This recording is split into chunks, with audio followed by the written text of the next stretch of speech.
নমস্কার, আমি রবিয়াল শেখ।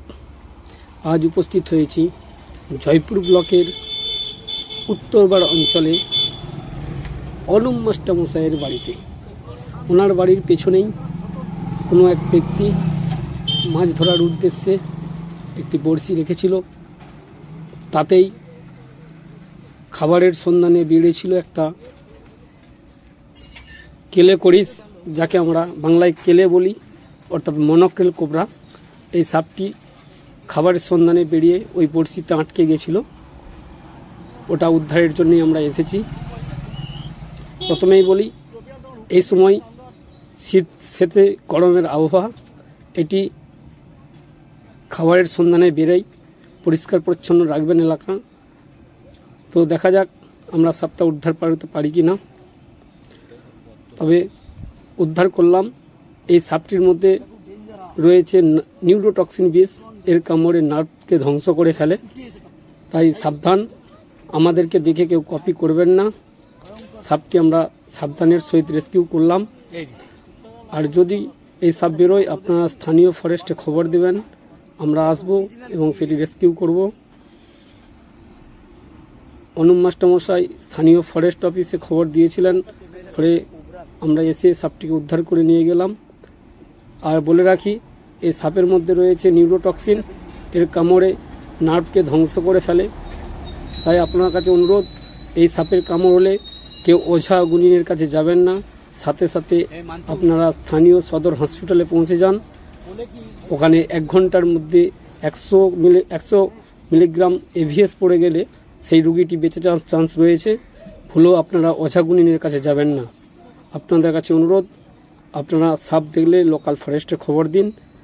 দেখতে পাচ্ছেন সাপটি কত বড়। এই সাপটি প্রায় 2 থেকে 2.5 বছরের সাপ, প্রায় 1.5 কিলো ওজন রয়েছে। আমরা খুব সাবধানের সাথে এটা রেস্কিউ করছি। আস্তে আস্তে এটাকে বস্তাবন্দি করলাম। এর মধ্যে একটি কাঁটা আটকে গেছিল।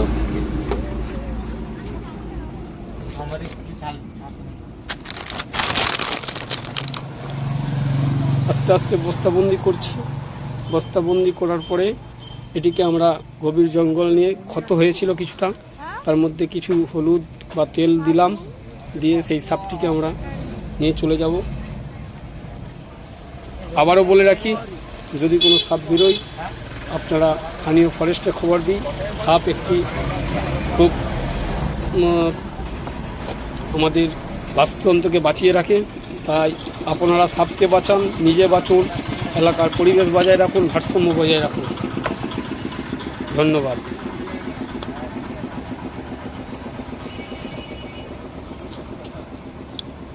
দেখতে পাচ্ছেন খুব সাবধানের সাথে বস্তাবন্দি করছি।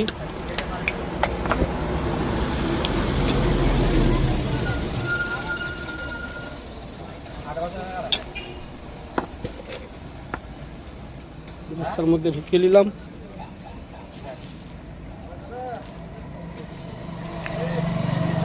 এবার দেখতে পাচ্ছেন রিলিজ স্পট। আমরা সাপটা খুব সাবধানের সাথে এটাকে রিলিজ করছি।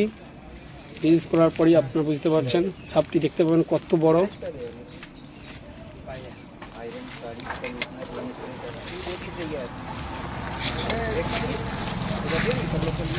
দেখতে পেলেন কত বড় একটা সাপ। ধন্যবাদ। সাপটি ওর মতন করে বেঁচে যাবে। আমি এলাকার মানুষকে ধন্যবাদ যাবো যে সাপটিকে বাঁচানোর জন্য।